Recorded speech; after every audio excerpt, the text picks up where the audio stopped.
everybody. Welcome into the Flippin' Hippos YouTube channel. It's Halloween. Happy Halloween. Halloween. It's my favorite holiday. It's my favorite day of the whole year. So I'm super stoked to be here with my boyfriend. And with me also is Will, dressed It took me a second to catch up. Yeah, everyone's like, what do you mean? Michael Myers is my horror boyfriend. Michael Myers. Okay, yeah. What's the best Halloween movie? Michael Myers movie. Which one's your favorite? The original 1978. The very first one that kicked it all off, huh? There's no substitute for the original. No. I mean, it's it has the least amount of kills and blood, and it's more about the psychological terror of being stalked. And to me, that's more terrifying. It was a slow burn too. It took its time getting there, which is powerful. It's really cool. Yeah, a lot of people don't like it for that reason, but I think inherently as a woman, it's scarier that someone may be out in the bushes watching me through a window than stabbing me in the shower. Mm-hmm. Less on the jump scares too, if I remember, and that gives it more staying power. A jump scare is great once or twice, and then you're over it because you expect it. Next time the slow burn movies, they take longer and they're more rewatchable. So I'm with you. Yeah, and the score, the music is just chef's kiss. So let's say hi to some people in the chat, and then I'll introduce Will a little bit better than just, hey, here's my friend Will on Halloween. Just really excited it's Halloween, so this show might be a little different than most, but it's cool. We're all just here to hang out and talk. So Melanie is here. Christy's What's up, here. Melanie? Christy. What's up, Chrissy? Lucille. Christy. Jacqueline. I'm probably saying the names out of order as I'm clicking them, but hello, everybody. Nightmare on Elm Street. So if you've never seen the original Halloween, you've got to see it. It's not gory. I don't know why. Okay, sorry. Keith is texting me. He's out running errands, and I get concerned. Go for it. Check that. All the original Halloween movies, the very first ones in the series are totally worth watching because they're foundational to a lot of the stuff that's coming out now, actually. The original Nightmare on Elm Street, you'll see a lot of echoes of that in current Halloween films or current horror movies. Mm-hmm. The original Jason, the original Michael Myers films, Halloween. There's a few others, but those come to mind because they've got long-running franchise. It's always worth going back to the very first one to see what has come since then. Even Night of the Living Dead. The original for me is hard to go back to, but it influenced so much of the rest of the later zombie films that I really enjoy. 28 Days Later comes to mind. I like that one a lot. I love the original. You saw a lot of influences from the originals, where it came from. Yeah. Totally worth it. Anyway, sorry. No, I just went off on that. That's kind of leading into what we're gonna talk about in just a second. But Halloween was actually considered the first slasher film. So it was the first of its kind. And now that you mentioned the Night of the Living Dead, prior to that, zombies were actually just like mind washed people down in New Orleans from voodoo. So George was the first that gave us zombies like the undead zombies. And he was also best friends with Stephen King. And the book Christine was written in Pennsylvania as an homage to George. What is his last name? How come I can only think Romero. Thank you. Romero. I'm sitting here going like I'm his friend on a first name basis. But he has passed away since. But he was best friends with Stephen King. And you guys know King's books usually almost always take place in Maine. Christine was written here near Pittsburgh in homage to George because he lived here. I live about a half hour from where I live now. And we have a museum in the mall where the Dawn of the Living Dead was filmed, and the farm where the original was filmed was where he lived. Dawn of the Living. Where did they film that one? The Monroeville Mall. Okay, I've never been there. I used to hang out around the Philadelphia area. That's kind of where I'm from. Let's see, 4 hours King away. of Prussia, yeah. We went to that mall all the time. We went to Coventry Mall, but no, never been to Monroeville. Yeah, it's all the way on the other side of the state, near Pittsburgh. That's why. Yeah, I went to the museum recently. It was pretty nice. So, Sweet. Other than being a reseller, there's something interesting about Will that we're going to talk about before we get into talking about reselling. So, before reselling, you went to school for movie making. I'm going to say I it wrong. did. He has even worked on horror films. So tell us a little bit about that. I did. I've worked on 3 horror films. 3, I can't count. 3 horror films. One of them was a small film. I never actually got to see the finished one, but I think it was a bunch of college students from another campus got a big budget. They started hiring people and doing a film fest style horror film. I don't actually know the title on that one, but I do know the other 2. The other 2 was Fading of the Cries, which was get this, ninja versus zombies plus a witch general in charge of the zombie army. I can't explain it any more than it's an experience, and you can watch and go, that was a movie. I got to work on that. I did zombie makeup. I helped in the makeup trailer doing zombie makeup on one of the actors for like 1 or 2 days. Got to do that. It was a fun experience being on set and seeing everything coordinated. And the 3rd film that I worked on, I have it here. I actually have this one. Yeah, I just showed your name in the credits on IMDb. Oh, hey, there we go.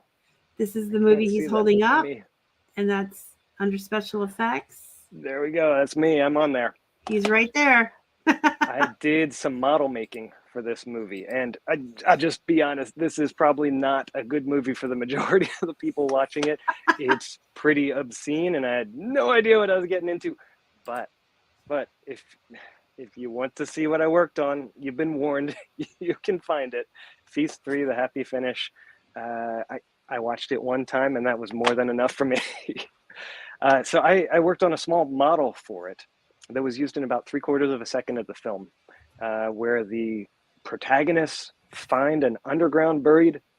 Can we even talk about this? It's a METH lab buried in a bus underneath the ground, and the heroes come in and they savagely attack the people in the bus and drive it out of the dirt and get away from, I guess, the monster or something. I don't know. I built the model and they put it in the film. Yeah. Crazy times. So that's really awesome. Yeah. So you have a definite love and background in movies. I do. I got to intern at a special effects studio and got to travel to a second one as kind of a part of this and spend a lot of time with these guys that are constantly making the masks, making the appliances, the scars and the cuts and all of those things. Got to actually, they fit one of the Pushing Daisies appliances to me. There was a big old Pushing Daisies like full body appliance for one of the cartoonishly dead people on there. And they said, yeah. Will, we don't have the actress on here, but you're pretty scrawny, like the actress, get in there. And so I got in there and they're like adjusting the foam latex and things and figuring out how to paint it and stuff. A lot of fun. Got to help with many of those sort of projects. That's really cool. I'm a movie aficionado. I've never had the capacity to work in movies. I was a regular at a haunt. Cool. Out the other side of PA in York, which is south of Philly in Lancaster. I worked at Field of Screams for about 4 years, 4 Halloweens in a row. Were you one of the costumed actresses doing the thing, scaring the kids, making them all cry?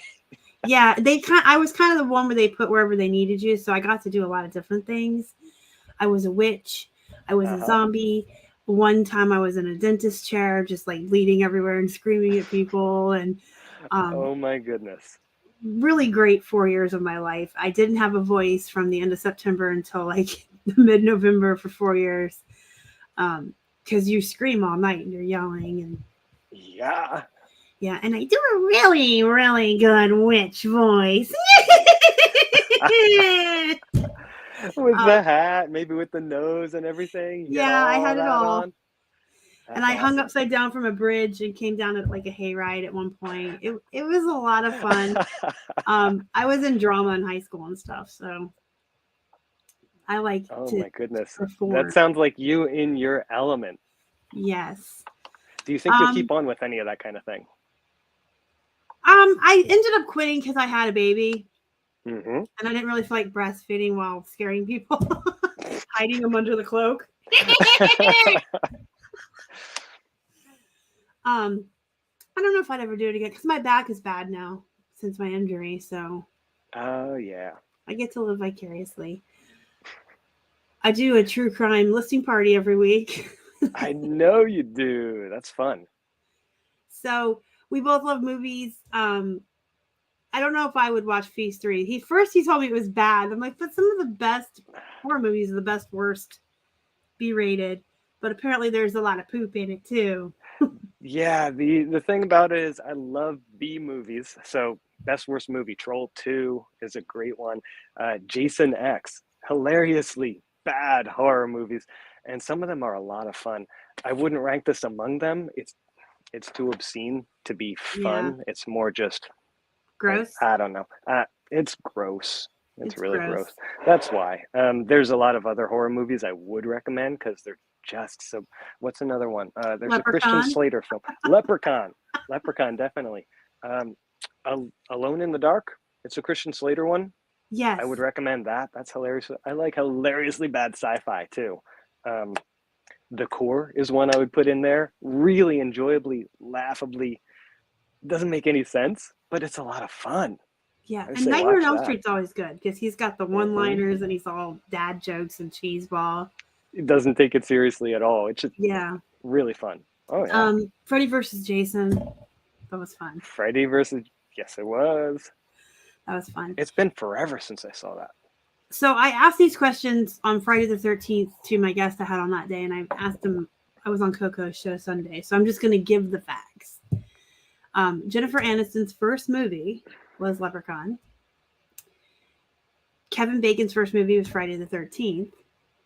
And Johnny Depp's first movie was Nightmare on Elm Street.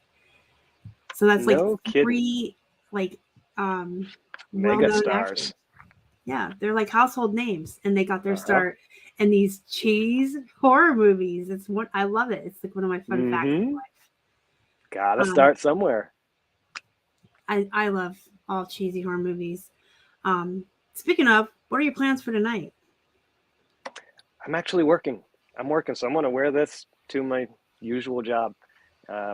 They don't consider Halloween to be an actual holiday, so they didn't give many people the day off. I'm just going to wear this to work. We'll take care of people. I work in healthcare. That's my standard day job, and resell on the side.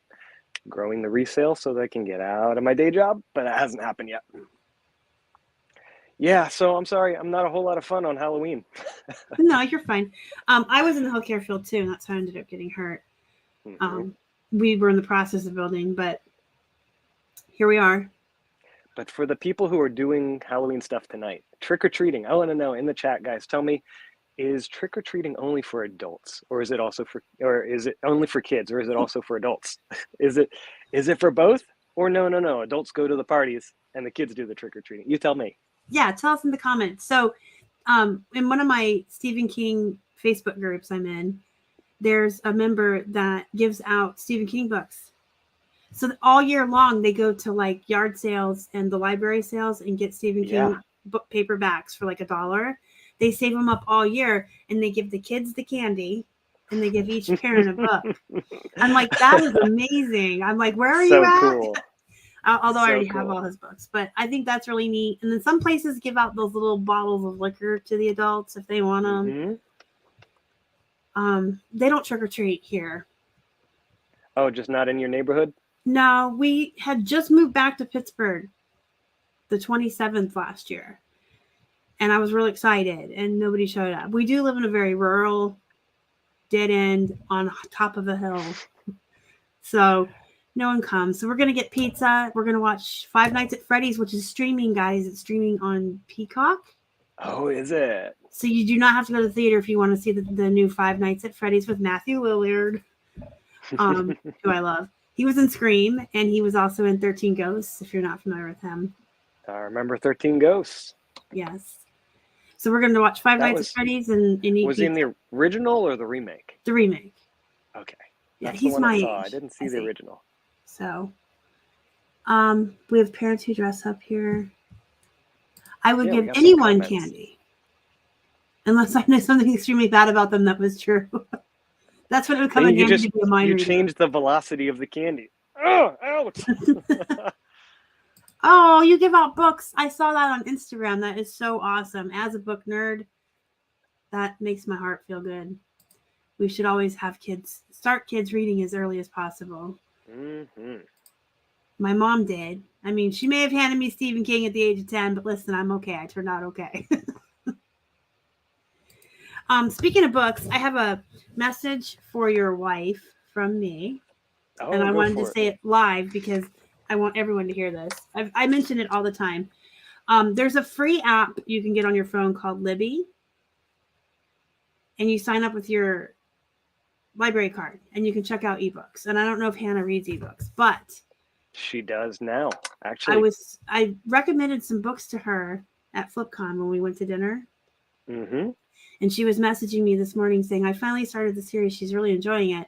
But she had to start the second one because the library didn't have the first one. Yeah, she told me So, she took one of your recommendations, the Stacks of Cats or something. Cat in the Stacks. It's about a Those. librarian with a big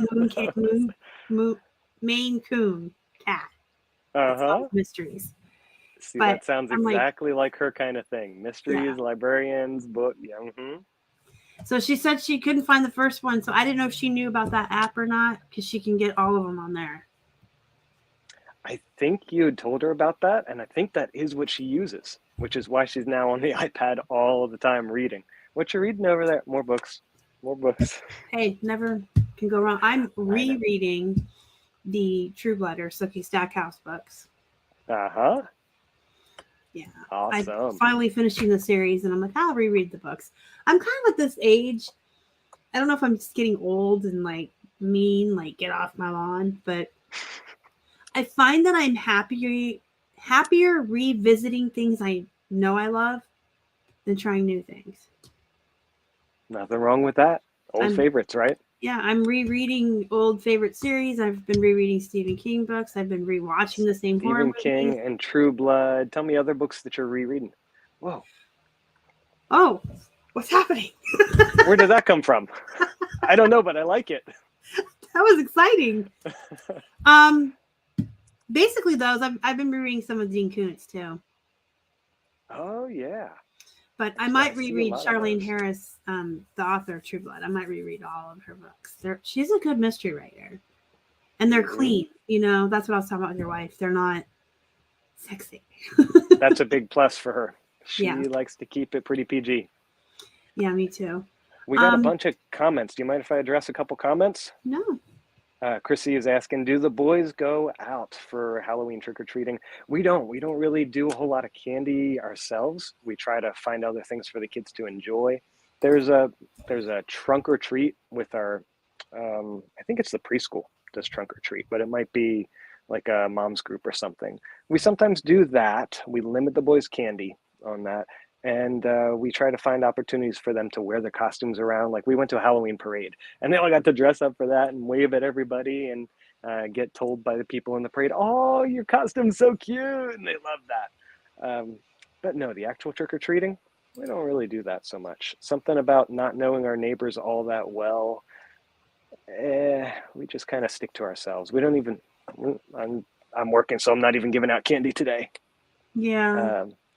Christy is saying, I think teens can go trick-or-treating, but adults don't need to. What else did we have in here? I'm a little behind in comments. Yeah, we both are. I'm like going back. My dad used to trick-or-treat, says swimmer, by claiming all the Snickers in the bags were either bad or needed to be checked for razor blades. Ah, tricky. Talk about the trick rather than the treat. Hey, the movie Demon Knight has a villain in it that puts razor blades in apples. Bum, bum, bum.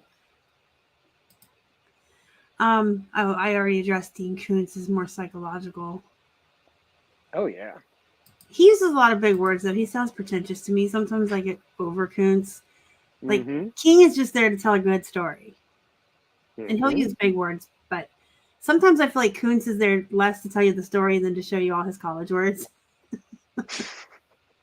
Koontz is also really prolific. He's got a lot of material out there, so I'm not surprised. He probably runs out of things to say and decides he needs more syllables. Syllables so that he can say the rest of the things. Yeah, I used to run under Buy, sell, Sparkles says, I claim the Reese's. Okay, guys, what's the best Halloween candy out there? What's the best one? You get this one in your bag. You're super excited. What is it? What's yours? Me? You know what? I don't eat sweets that much. I love Slim Jims. I get big old Slim Jims, and that is nothing better than that. There's like tons of different flavors of them now too. I They have a chili cheese dog Slim Jim. I've been eating it. It's amazing. I don't know about that. I'm not a big sweets person either. Like I like salty treats, like Uh-huh. chips and veggie straws. But I do like just a plain Hershey bar with almonds, and it has to be frozen. Spoken like a true Pennsylvanian. Hershey, definitely. Yeah.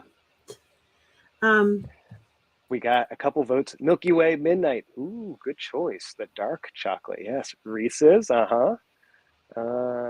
What else? Doritos Sweet Thai Chili Slim Jim is so good. Yeah. And as a follow-up to the candy question, who's giving out the best candy today? Who's giving out the best candy? I want to know. You guys I'm think not. you're giving I'm out the not best giving up candy? candy. Tell us in the chat. I do have a Reese's pumpkin in the freezer. What's a Reese's pumpkin? It's a Reese's peanut butter cup shaped like a pumpkin. Hey. They do the Like pumpkins every bigger year. than normally? No, it's a mini one. We got like a Okay. mini bag. They do the trees at Christmas too. Oh, fun. Keith That says they is don't cool. taste different. I think they have more peanut butter in them Yeah? because they're different shape. But I'm susceptible. Like they have the Pop Tarts that come out every Halloween that have like the little ghosty candies on them. I And remember that. Keith is always like, those are just the fudge Pop Tarts. I'm like, they're not. They hit different. They're Halloween. They taste different. Stop ruining my fun. Oh my goodness. They're different. I'm going to ask you a couple questions about reselling. And we'll let some comments filter in. Go for it. You already said that you resell part-time, but you also have a YouTube. Mm-hmm. 3 YouTubes. Oh my goodness. I put your main one down there. So. Thanks for doing that. 3 YouTubes. Do Instagram. Yep. TikToks. No TikToks. No TikToks. What do you sell? I'm an everything seller, but I focus especially on video games. I go out looking for video games, and there's a few things like some specialty tools that I really like finding too. Woodworking tools for sure. Niche electronics, small stuff with no lithium-ion batteries in it. And if I can find those, that's what I prefer to sell. And then because I source at yard sales, it's just whatever else I find. So if I find clothing that I know, I might sell that. I have a couple Plush in inventory. I'll sell those. I have collectibles. I've got some vintage knickknacks. I've got some vintage craft supplies. I've got lots of different niches, but really the main thing is small electronics with no batteries in it and video games. Do you play video games? I do. Yep. I play a little bit of video games. What's your favorite? Realistically, I don't have that much time, but I find a little bit of, kick back and relax time. Usually after work, I might come home and just go, I'll play for a little bit. Favorite, I love the Mario stuff. I've always loved Mario stuff. Anything really since the Super Nintendo and beyond. So thinking Super Mario RPG is about to come out 2 weeks from now, 2.5 weeks from now. Oh my They're gosh. going to re-release it after, 20 years now? 18 years? They're finally bringing it back. I'm going to buy that, and I'm going to be playing that. Anybody else in the chat? You guys play video games too? Anybody with me? Something else is coming out. Super Mario Wonder just came out. The expansion for Pokemon. Crimson and Violet. They've been putting out a new Pokemon game like every 6 months, so I can't keep up with it. I have no idea what's going on there.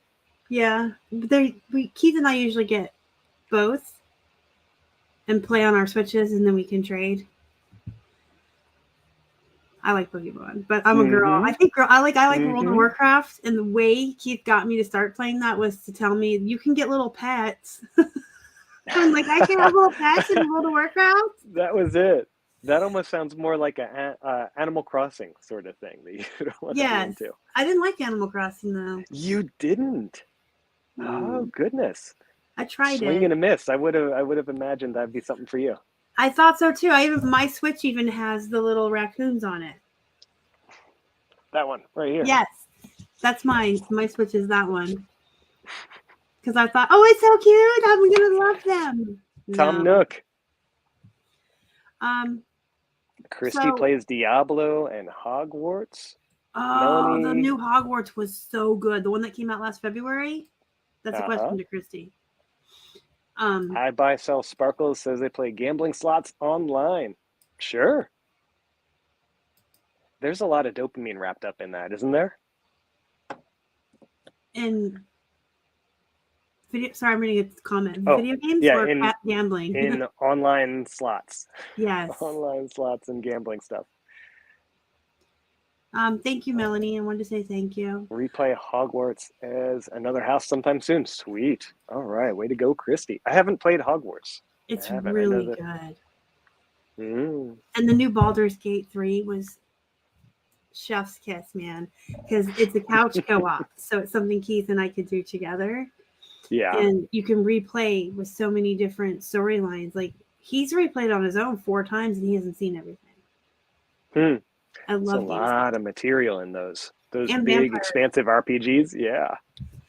Um, I'm playing this one right now. This one is when I need to chill out and play something. It's Fallout 4. I just listed a Fallout plush. Oh, sweet. Very I don't even know what it is because I don't play Fallout. It's a dog and it has goggles. Mm-hmm. Probably dog meat then. Yeah, I actually have let Keith list it. I'm like, I took the pictures. You're gonna know what it is, and he's like, yeah, got it.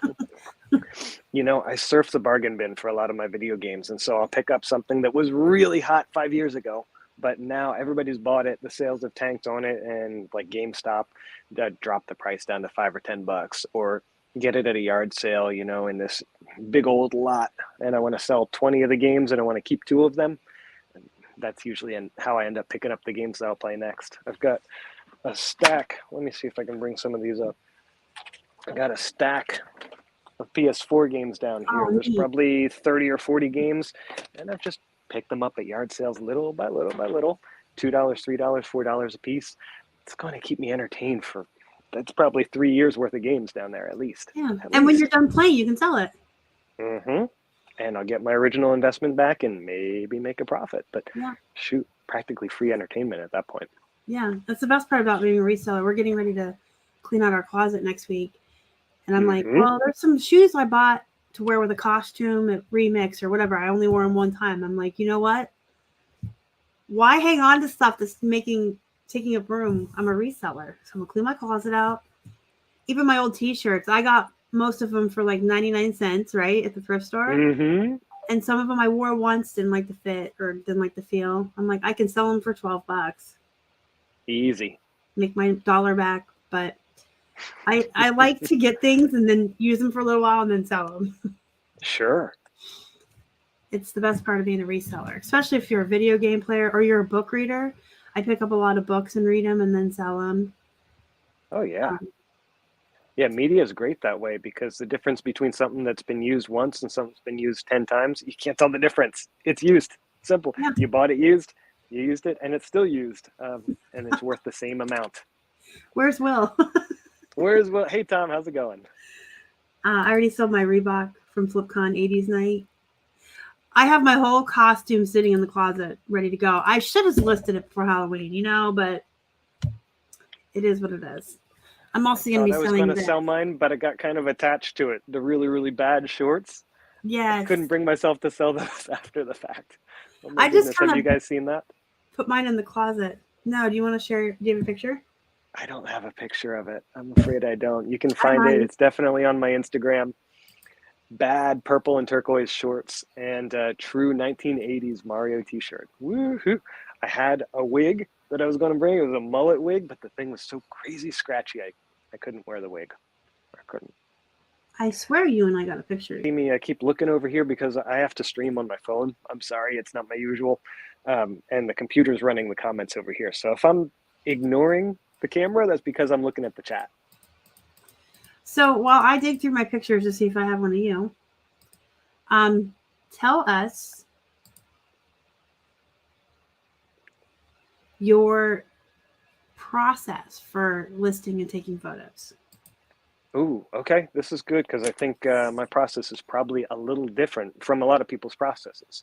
I use multiple devices. I don't use just one device. I don't say photograph on my phone and only list on my phone. because I'm a lot faster listing on the desktop. So what I'll do is I will start a draft. Like I'm looking up my comps on the computer and I'll start a draft on it. I'll usually put in a few key things like the price, because when you do sell similar, you already know what the comps are. So I'm going to put in the price right there. Boom, boom, boom.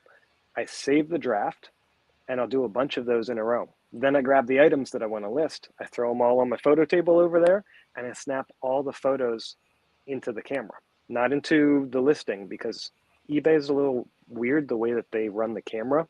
They give you fewer options to play with. So I snap all the photos regular, just in the photo app on my phone.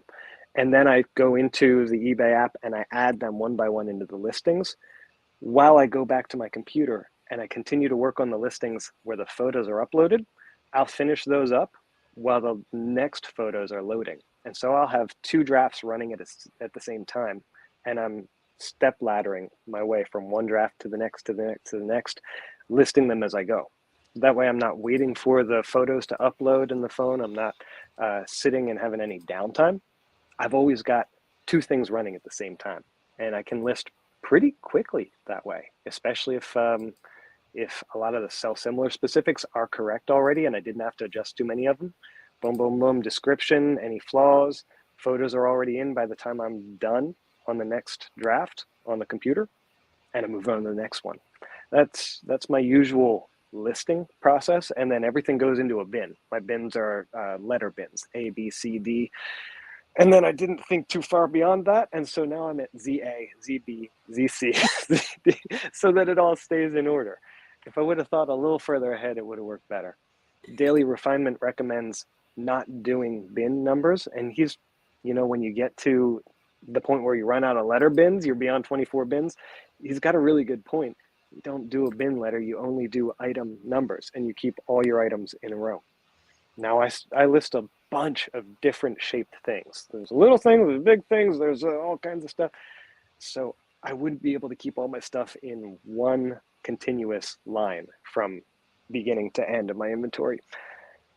So I haven't been able to implement his recommendation, but that would be really efficient if I could. If I was doing all t-shirts or all pants or all video games, it would be a lot easier to keep everything in order, and I wouldn't need ZA, ZB, ZC. That's my thoughts on that. That's the process. We do letter bins. We do high volume, not as high as Chris. But for us, it just works because we can reuse the tabs. So in bin A, we have 1 through 20. And we have tabs that we pull off when it sells. And so if I pull out from bin A slot 2, I can put slot 2 back in tomorrow. And I'm not constantly creating new bins. I'm reusing my holes and things that sell. But we have A through Z and then A1 through A0, so on and so forth, all the way up through like G. But it works for us because we can recycle, and we're constantly, if I take 10 pictures today and I sold 10 things this morning, I'm putting those things right back in those same holes. So awesome. We like that system. I use little stickers, number stickers. I purchased those off of eBay. You do paper? Sweet. Yeah, I just take old things that we printed that we're going to throw away or old mail, and I cut it into pieces about this big and write on the back and use paper clips. So I'm recycling too. There you go. So I did find a picture. I'm going to show it.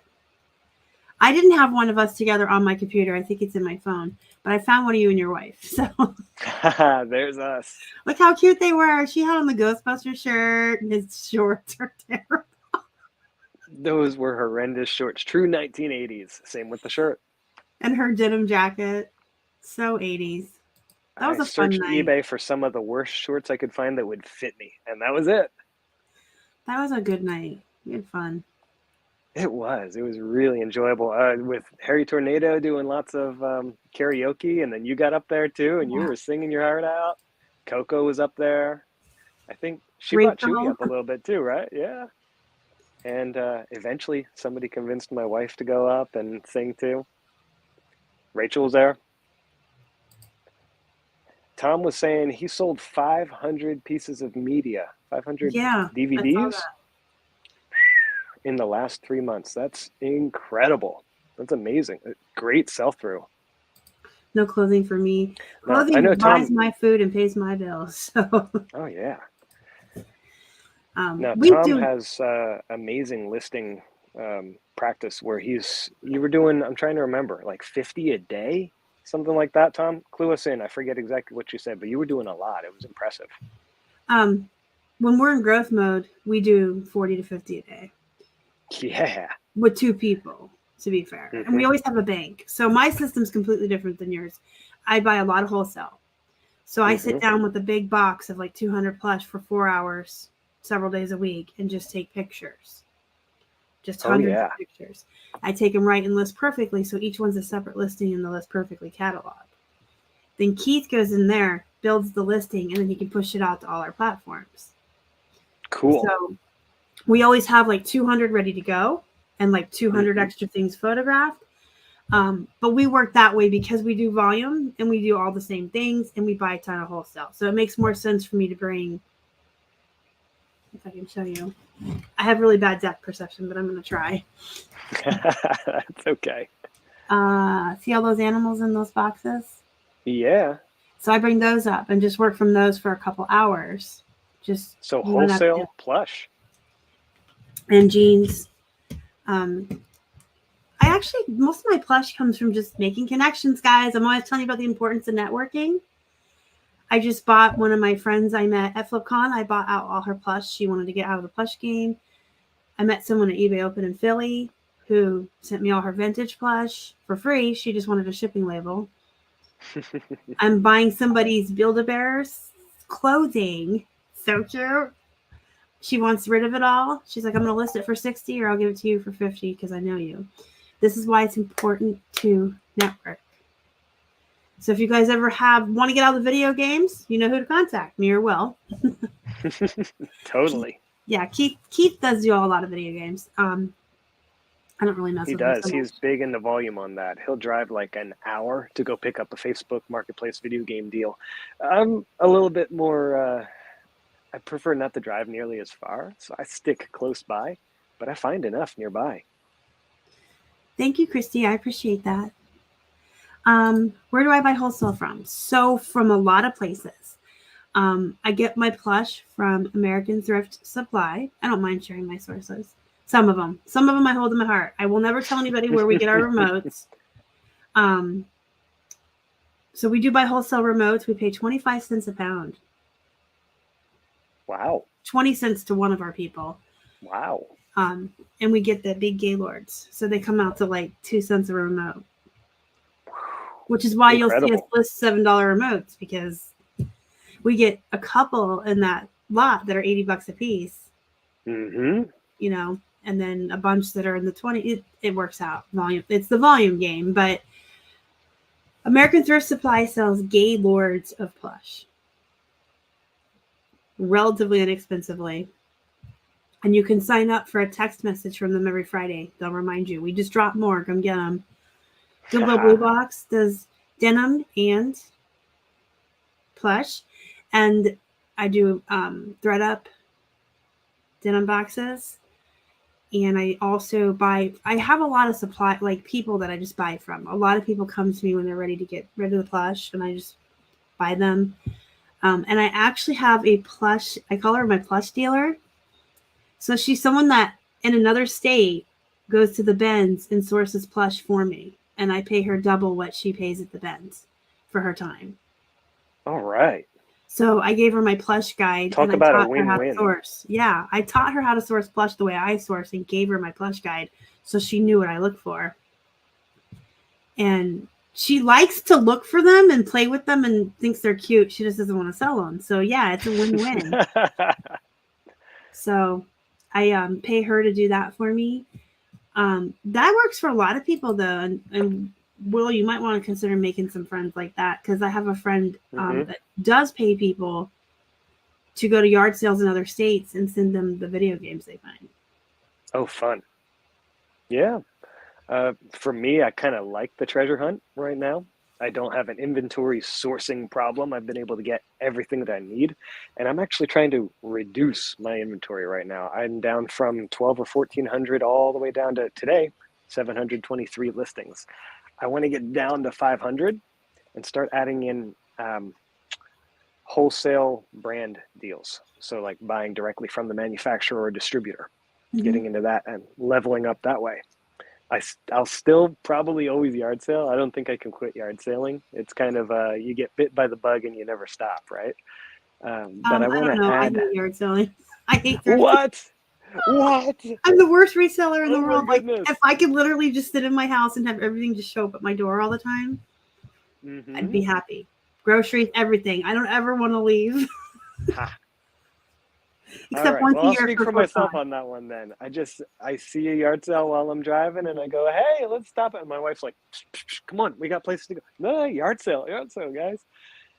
I'll probably not be able to stop, but I do want to change the majority of what I source to brand new products and kind of head more that direction. But looking forward to doing that. Hopefully that's in the near future. Yeah, no, I'm like the worst reseller ever. I do not like to thrift. I mean, No, I don't. See, don't call yourself the worst here, the reseller. I'm a good reseller. I'm a bad thrifter. You have a model that works. And part of having a good model is saying yes to the right opportunities and no to the wrong opportunities. And so stick with what's working for you. Absolutely.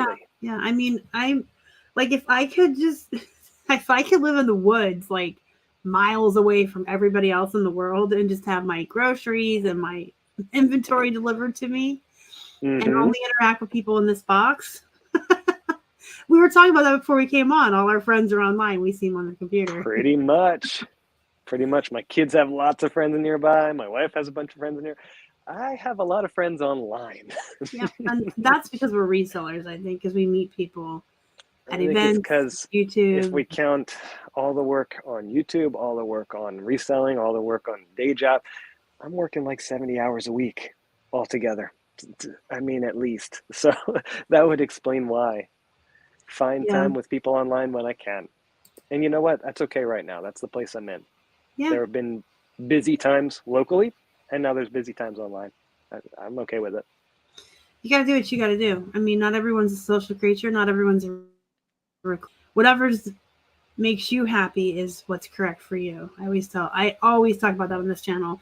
No way is the wrong way unless you're doing something illegal or hurting somebody else. But if short of that, if you're doing things legally and it's paying your bills and meeting your needs and you and your family, and your friends and your pets, you guys are all happy.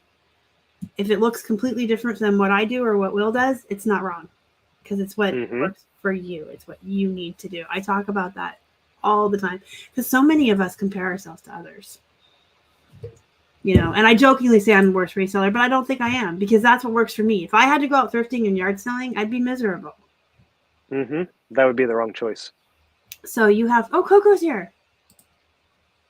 What's up, Coco? So you have to do what is Chewy sitting in the back doing his thing in the back? Is he there? With his dinosaur mask on. With his dinosaur. Oh my goodness. Loved it. But yeah, you have to do what you need to do for you. Now the caveat to that is that when something isn't up to your standards, you got to be willing to change it too and step outside of the comfort zone, even if it doesn't feel good, to make the change the best for you. And there are a lot of people that do get stuck in the comfort zone, even though it's not getting them what they need. And so I've heard people talk about having a mentor that pushed them out of the comfort zone and that was a wonderful thing for them. That can be really valuable if you want to make a change. Yes, you have to be willing to change because life changes. It's like, I'm going to use cross-posting as an example. There's still some people that refuse to do it. But your eBay sales are fine and you have another job. If this is your full-time job and you're coming to me because your eBay sales are slow, which everyone's is right now, everyone's are, whatever the proper grammar is. And I tell you, well, if you need to make up 5 sales a week, why not start listing on Poshmark or Mercari? And your answer is no, and you don't have another job, and now you're telling me that you're facing financial troubles, now's the time to cross-post. So, you know, if you're refusing to cross-post, then you're fine. I don't care. But if you're coming to me constantly saying, I don't make enough money or sales, and I'm telling you, here's the answer, and you're still refusing to do it, can't feel sorry for you because you're refusing to change. It's true. It's true. I prefer to try and address that problem from the front end. That is, source the things that are going to sell well on one platform. And if I've sourced poorly, cross listing would make a whole lot of sense. Putting everything across different platforms, get more eyes on it would make a whole lot of sense. Some of those things maybe would sell great on Posh, but they're not selling on eBay for me. Then yeah, definitely cross list that. But what I'm focusing on is getting the right inventory the first time around, so I don't have to cross list. Have I done a perfect job at it? No. Is there anybody that does a perfect job? I haven't met them. See, I don't even if you've focus met on them, that. I want to meet them. We're volume. We're completely volume. Yeah. If you guys know Trish from List Perfectly, my business model is much like hers. And our joke is when people ask us, what's your business model? Oh, nobody wants my business model but me. Trust me, nobody wants this. Because I just buy everything I can as cheaply as I can and list all the things in all the places and just do the volume game. But for me, that's what I like to do. Mm-hmm. I'm happy sitting here for 4 hours watching true crime, taking pictures. Mm-hmm. Some people are. And listing Plush, which you've described as many times long tail, but you have a longer viewpoint on this where you're going to list it now and you expect it to sell in a month, 2 months, 3 months. A year. I've heard you talking about a year, and that's your model. You're okay with that. Yeah. Me, I'm we've trying built to up, go faster, but we've built it up so that when you're in the game long enough, stuff is constantly selling because you're listing it and you're waiting for that long tail. When you get to this point, this stuff's selling and you're still listing. So you've got, but you have to not, you can't have ADD. You can't get bored easily with this model. You have to be able to focus on like 4 hours of plush and 4 hours of jeans at a time and be willing to do that. But on the other side of it, as I was saying on Coco's channel, we don't even work full time anymore. So we've built it up to a point where we can put in, I mean, we're working from 8 to 6, but we walk for an hour in the morning after we do shipping. We take an hour break for lunch. We break for a half an hour every day to do some cleaning. If you add it up, it's like a 6-hour work day. That's a pretty good work day with no commute, which is really important to remember for all of us day jobbers. Your workday is not merely the hours you're clocked in, but additionally the hours you're commuting. So if you have 45 minutes each direction, that's an hour and a half. Add that onto your workday. You now don't have an 8-hour workday, you have a 9.5-hour workday. You got a lunch break in the middle of it, 30 minutes, you have a 10-hour workday. And people forget to do the math on this one. So those 10 hours could have been put into, say, reselling. And if you worked 8 hours, you'd have the same productive amount of time, but you'd have more hours in your day. Now, I say that as someone who still has a day job, just for the purposes of working out the math. You can have a shorter workday for yourself because you don't have those extra things in the middle of it. I've many times eaten lunch while I'm sitting here listing. It works out really well. I don't mind doing that. I don't need a lunch break at home doing my own business because I kind of like being able to list at my own pace and eat while I'm doing it. And I have to have consistent breaks. So I like to read. I have a salad and read, and that's my thing. But everyone's different. And I think mine was the burnout culture of the healthcare field for 30 years. You were always having to eat on the go. And I worked in homes taking care of people in like day centers. So you didn't even get a break. You ate your meals with them. I loved the people I took care of, don't get me wrong. But you never actually got like a break. It's very common, unfortunately. It's very common. So now I know a lot of nurses who never get breaks. I know nurses who wait 4 hours for a bathroom break. It's an aggressive field to be in. One little guy I took care of at a day program, he needed one-on-one caregiving. And so I would have to wait until another staff member could come sit with him until I could even use the restroom. And sometimes it was 4 hours, 5 hours. Yeah. I can tell by the tone of your voice, you don't miss a lot of that sort of a job. It's, I know you loved your patients, but there was a lot of things probably that you look back at and go, I'm glad I don't have to deal with that anymore.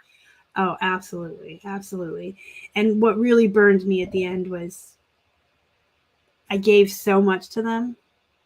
And when I got injured, they could not wait to step over my dead body to replace me. Mm-hmm. And deny paying It's my a story hospital I'm hearing more and more and more these days.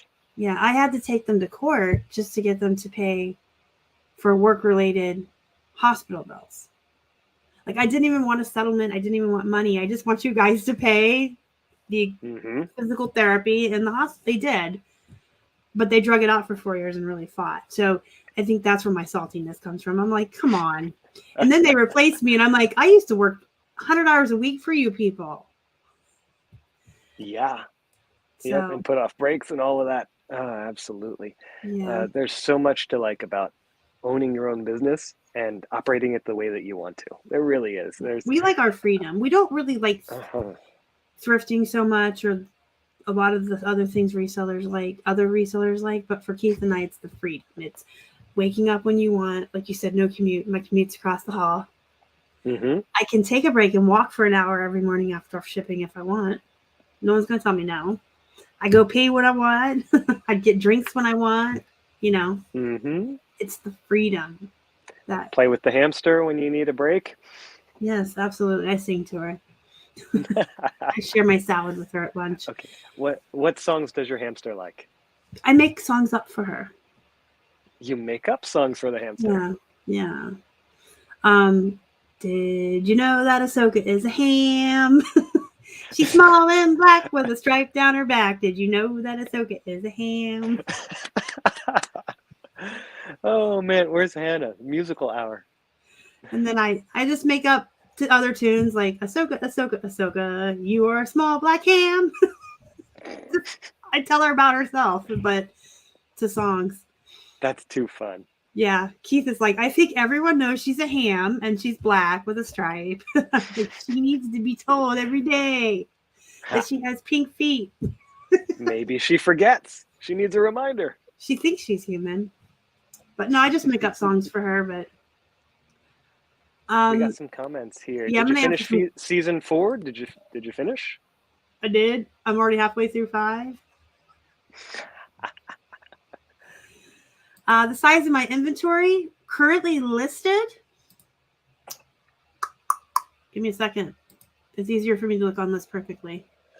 2,657 across 5 platforms. That's a lot. Yes. And we're currently in stock up mode. Everyone's saying, oh, I'm trying not to thrift anymore.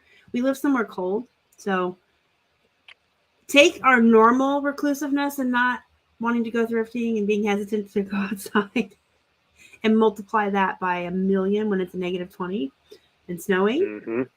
So we are in overbuying mode right now. We'll fill up like half the garage and half of the office and everywhere else we can with unlisted inventory, and then we'll just work from that until the spring.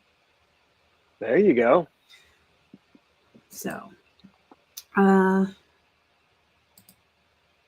whenever I worked anywhere that had food, I just ate on the job, but I think that's normal too. See, I guess I'm blessed. It's a union job that we got, and we do get all our breaks. We do.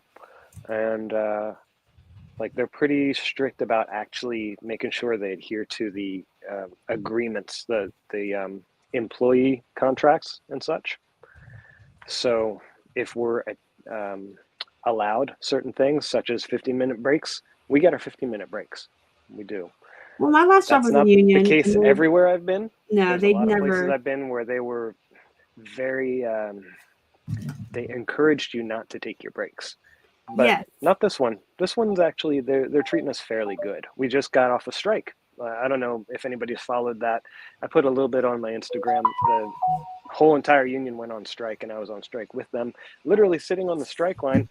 The phone's up here. I was going to gesture with my phone. Sitting on the strike line with a cart full of Legos, listing my Legos, holding up the strike sign while everybody else is kind of standing around doing nothing, holding signs and, shouting whatever slogans we have. And there I am. I'm making money on the strike line. One of the wonders of not being paid by my day job, but still being able to do my home business. Yeah, that's great. Now that's how I ended up winning that's how I actually ended up winning the lawsuit, because we were union. So I got a union lawyer, and they were well known for doing this to a lot of people who got hurt at work and just not following the rules. And so she had a bad taste in her mouth and she did not like them. And she took all their ex-employees on her firm, and she was a bulldog. So good. Yeah. Very good. And she was only like 5%. Like she was a lot less than a normal lawyer would be because she came from the union. Oh, wow. Cool. So that was nice. My selling goals that I set for myself this year, we just want to pay our bills and live our life. I don't set goals as far as volume or monetary. It's if my savings account is staying steady and not dwindling and my bills are being paid and we're eating and we're going on vacations and doing all the things we want to do and having the free time we want, I'm good. I'm set. How's it going? I don't know. Sales have been slow, and then our car broke down and I had to get a new one, and I paid all cash because we have no debt. Awesome. Dave Ramsey. We're debt free and I don't want debt, so I paid all cash for the car. So my savings account did take a hit, but I don't think that's because of slow sales. It's because I had to buy a car. Mm-hmm. And we had just relocated back here from Florida at the end of last year, and it always takes a while to get going again.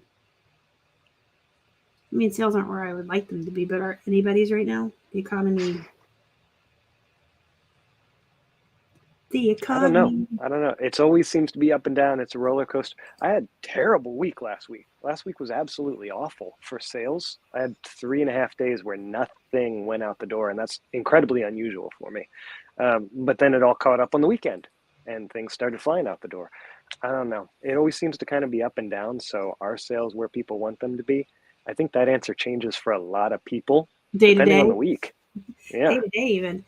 But my eBay has been steadily slow for a long time. My other platforms are doing great. That's why I tell people you should crosspost, because they're picking up the slack, and you should get passive income if you can, affiliates and stuff. Definitely. You would encourage me to do some of that at FlipCon, and I'm kind of dragging my feet. Something about working on too many things at once, I think, is slowing me down. Though. Yeah, but then once you get it set up, it's passive. So I have an Amazon check and a List Perfectly check. I have money coming in every month that I don't even work for. Mm-hmm. Just saying. Agreed, 100%. That's part of the plan. That is definitely part of the plan. Passive income. And then when your eBay sales are slow, you're fine. Mm-hmm. Diverse income is much more resilient against changes, seasonal changes, economic changes. The more diversified your income is, yes, absolutely. The more you'll have a steady income, even when other things are kind of acting weird. eBay's down a little bit, doesn't matter. AdSense is still working for you. Yeah, and my List Perfectly money. List Perfectly? Yeah. If you guys are List Perfectly users, make sure you sign up for the referral program. They're one of the very few referral programs that I call it evergreen money. It's forever. I still make my commission off people I signed up in 2019.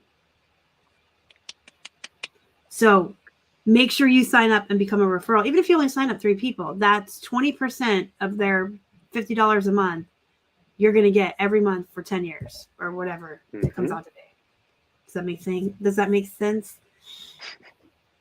TCAT loves Legos. This is my friend Troy. She loves Legos. She wants to know.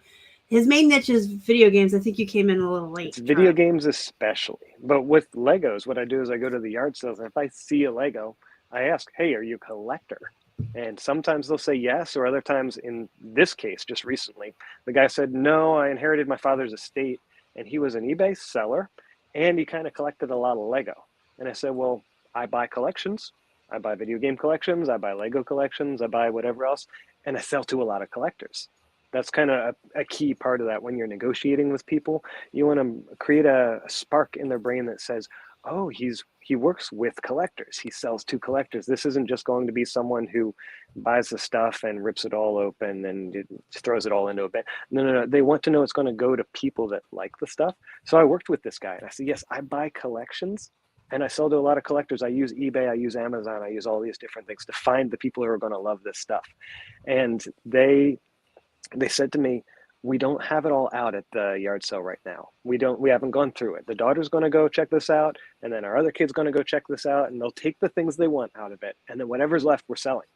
I said, you think you'll have a lot? He said, we're going to have tons. Here's my number. Call me up. Sometimes they'll call me. Other times I try to get their number. It just depends how the conversation's going. And I say, I'll follow up with you in a day or two, follow up with you in a week. This guy actually did get back to me, and he knew I was a reseller because I told him eBay, Amazon. And I said, I'll be able to pay you some, and I can tell you what it's worth. You can sell it online yourself. You can do all the work. You can make more, or you can sell it easy to me and have it all gone in one morning. Boom. I'll take care of all of it, and I'll give you a fair price.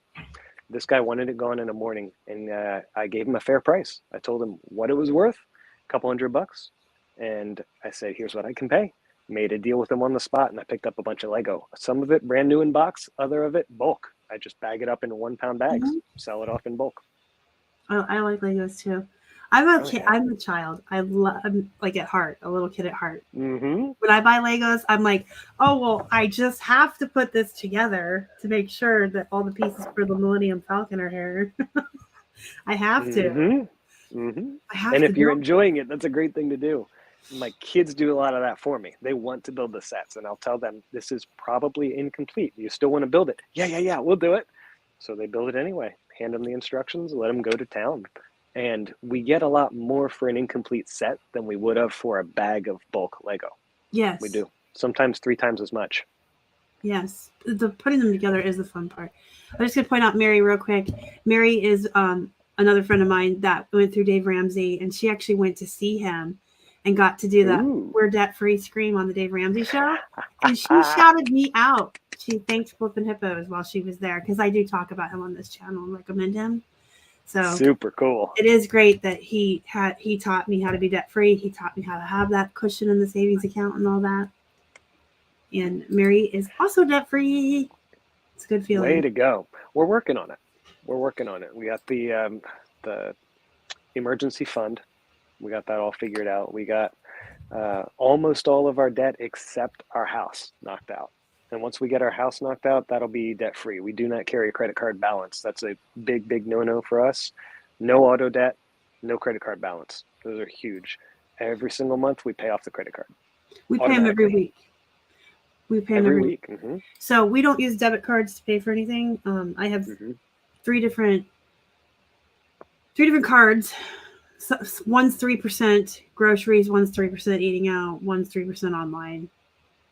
I'm probably getting that mixed up, but whatever. They're each like less than 2%, but each one has one thing you can use it for. That's 3%. And I wrote on them what they are. And so Smart. we pay for everything with those, and then we pay them off every Thursday. We do accounting. That's another good way to get passive income, guys. If you were going to use your debit card for gas, you use a credit card instead, immediately pay that credit card off with the money you already have in the bank. But you can accumulate, oh my gosh. Like when I went to FlipCon and I was running the cards and buying airline tickets and everything, I got like $500 cash back that month. Wow. Way to go. So, I mean, we pay the bills, buy the groceries, we do everything with our credit cards and then just pay them off. And you can build up like a second income just doing that. You can let your money work for you. And the IRS views it as a discount rather than actual income too, which is important for accounting purposes. Yes, absolutely. Additionally, a lot of credit cards have better fraud protection than a debit card does. So for that Sometimes reason, it's too good. Sometimes gets turned off. I have to call them. That's me. I'm in North Carolina. Yep. We don't use debit cards either for anything, but that's mostly for security purposes. Less about the cash back, but that's a benefit. It's that I don't want the debit card out there because many times once that debit card money, your checking account money is gone, it's gone. It doesn't come back. Some banks will give you better protection than others, but the credit cards almost always have a better protection plan. Yep, and better security, like Troy just pointed out. If the card is hacked, they can drain your bank account. If your credit card is hacked, they usually suspect fraudulent activity and will shut you off, and you have to call in. And most banks will refund you if people fraudulently charge your credit cards, but they won't refund your checking account money. So I've had the credit card fraud occur, and security just simply calls me up. Hey, we think we have a fraudulent thing going on. Are you in Washington, D.C. right now making a $10,000 purchase? Nope. Okay, we got it. No problem. Gone.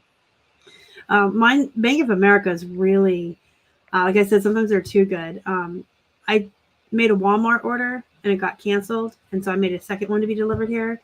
Got declined because they saw it as fraudulent that it got charged, canceled, and tried to charge it second time. Oh. So I had to go through the process online saying, yes, it was me, and then it was fine. And then every time I go to state for reseller events, they get shut off. They're like, is that you? I'm like, sometimes I leave Pittsburgh. It's okay. But I'd rather than be that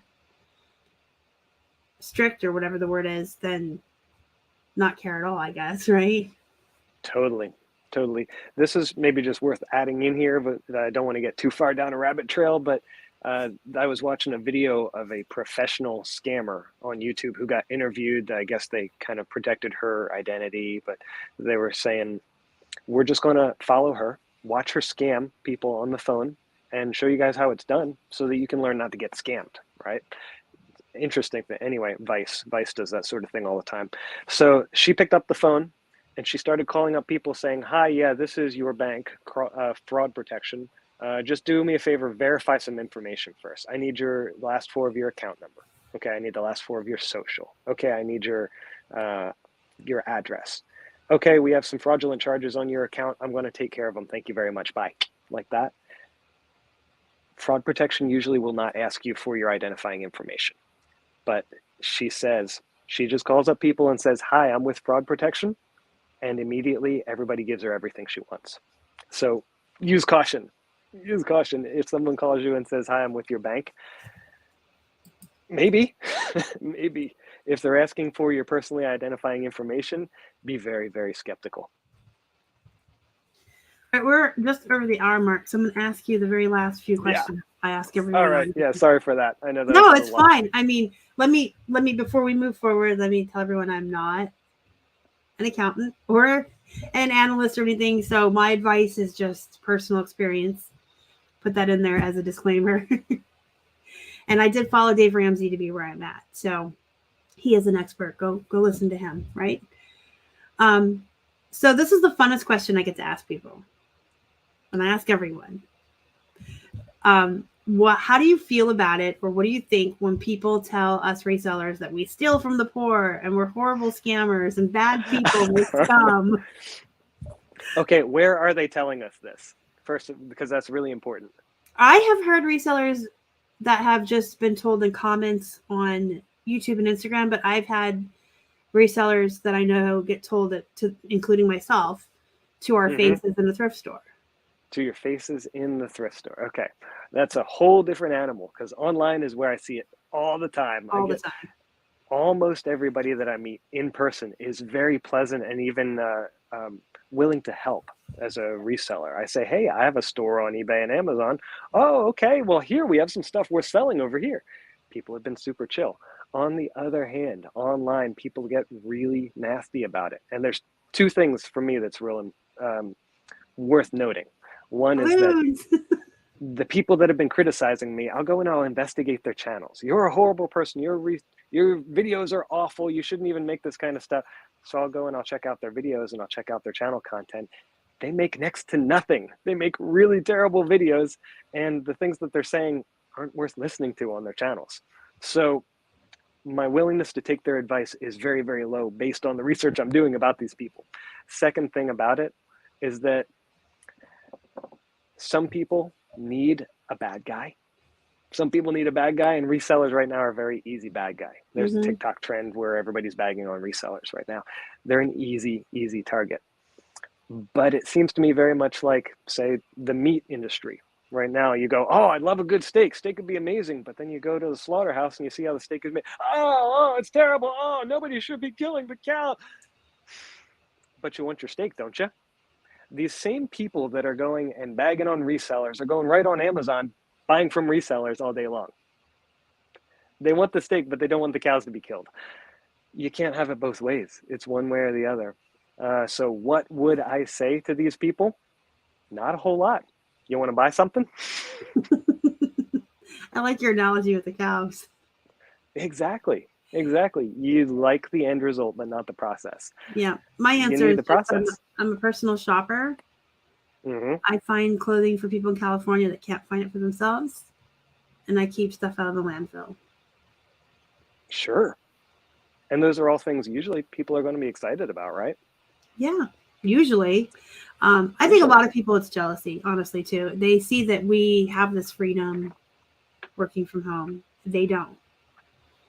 And a lot of us live a better lifestyle than they do slaving away for the man. So it's envy. But anyone can do this. Like, this is what Trish from Lives Perfectly says all the time on their YouTube. This Hmm. is like the universal one job in the whole wide world that anybody can go right now, clean out your closet, start an eBay store, take those profits to the bins, take those profits back, keep doing that, and anybody can build a business doing what we do. Anybody, universally, you could have no college, dropped out of high school, you could be a doctor, doesn't matter. Anybody can do this, and it's easy. There's a learning curve, and it's hard work to build it, but anybody can do it. There's a certain piece of it, though, that can't be taught. Like a lot of jobs, you just show up on the job. You're simply taught, okay, I'm going to be the one flipping the burgers today. Okay, I'm going to use the cash register today.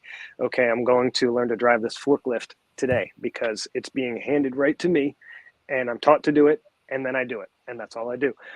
On the other hand, with reselling, there's this piece of it where you need to be driven. You need a character, essentially, that's going to drive you forward to continue to learn what you need to learn to do the job on your own. And that may be searching out YouTube channels, that may be reading, that may be trial and error, a number of different things that resellers specifically have within them already that you just can't teach. I've watched a few resellers start, completely fail, and then go to a day job. And they didn't want to, but that character trait in them that would get them over that hump into the next thing, they just didn't have it, and they moved on. Yeah. I would You say have to that have self yes, drive. Yeah. anybody can. Yes, anybody can. Some people will not, and I wish they would. I think this is an excellent business model. I think everybody should have a business if they're willing to. Yeah. Some of them, it's just not the right thing for them. It's Some they are people a need to be better fit. micromanaged. They need Mm-hmm. someone telling them what to do all day. They can't tell themselves what to do. Mm-hmm. Sometimes the freedom is too much, I think, for some people. So you're right in that. It's a bad match for them. Yeah. There's something intangible that they're not bringing to the table, and so something else works out better for them. I've watched people stick in their jobs for 60 years and retire on time, and been happy with their career. Totally. Not me. I want to get out early. Yeah. I like this. Oh, excuse me. Allergy cough. All right. Two last questions, but I need to mute you and hack. Okay. Sorry. That's okay. Work. I always talk on this channel about how work and life balance is so super important. And that comes from me having that burnout culture Mm-hmm. from the healthcare field. And when we were building our business, it hasn't always been 6 hours a day. And I have found I'm over being a workaholic, right? But you can't always play like you were just saying. You can't just sit at home and not work either. So you have to have that balance. Mm-hmm. So, what do you do to unwind? And then I usually ask people, what are they doing this weekend? Because we're usually on a Friday, but I'll ask you that anyway. So, what do you do to Sure, why unwind? not? And what do you do for fun on the weekends? A little bit of video games to unwind, but more than that, I look for something a little insane, a little fun. I'll get my sons, all three of my kids, and we'll grab Nerf guns and we'll set up a bunch of boxes in the backyard and we'll have this big old Nerf battle and go crazy with that. We took water guns down to the park over the summertime and filled them up with water, went lugging it down to the park, and we all blasted each other with water guns at the park. What else do we do? We did a day trip off to the coast, which is about 2.5 hours away. It was a lot of fun too. Um, Sometimes it's just, I look for something that's just unusual and out of the norm for us to do. So I could just sit at home and play with the kids on the ground, but I'd rather get up and do something that would excite them and me. That's fun. Yeah, family Um, time, I especially have two family time. boys. they're 19 and 22 now, but when they were little, we used to do the same thing with the boxes and the Nerf guns. We actually got a laser tag game that we played inside in the dark in the house. That was so much fun. Very cool. So yeah, boys are fun. I have to say, the universe knew what it was doing when it blessed me with 2 boys, because I was a tomboy. All right. Do you have any last words of wisdom or anything for the folks? Last words of wisdom. Oh goodness, that's the only question that's caught me off guard today. Not so much. I would just say we are early in the week. There is lots of time to achieve this week's goals. Get on it today. Don't wait until Wednesday. It's Tuesday. Don't wait until Thursday. Get on it today and find that you've achieved your goals early and kick back on Friday because you got ahead of yourself. That's good advice. It is only Tuesday. So with that said, I want to thank Will for coming on today, and thank everyone someone just came in. Hi, you can watch the replay. It'll be on the channel. Everyone that came in and sat with us for an hour and listened to us talk, I appreciate you guys so much. It's a lot to ask of people in the middle of the workday. So please know that I do. A lot of fun, guys. Thanks for being so active in the chat. I hope I got to enough of the comments for you. Yeah, it was good. If you guys want to follow Will, his information's in the description box. No, not if you want to. Go follow Will. He's funny. You okay if I plug my second new channel? Yeah, do it. My little side project. All right, so Reseller Madness is my main channel. That's my reselling content. That's all my tips and tricks for negotiating, for getting the best deals, and also getting the best prices. My second channel, which I just started as kind of an accident. I got a lot of scammers on my Instagram, on my Facebook, even on eBay. And I started replying to them and messing with them and trolling them for days on end. And it was so entertaining and people liked it so much, I made it into a second YouTube channel. It's called Scammer Said What. If you type in your bar at Scammer Said What, you'll find me.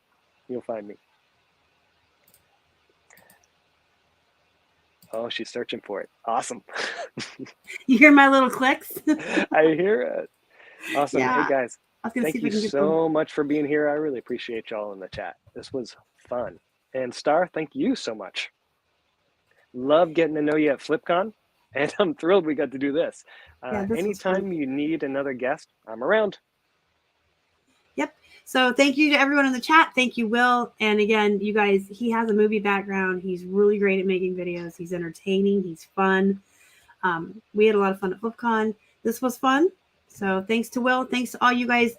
Have a happy Halloween. Mostly. Happy Halloween. Happy Halloween, everyone. Love you guys. Bye.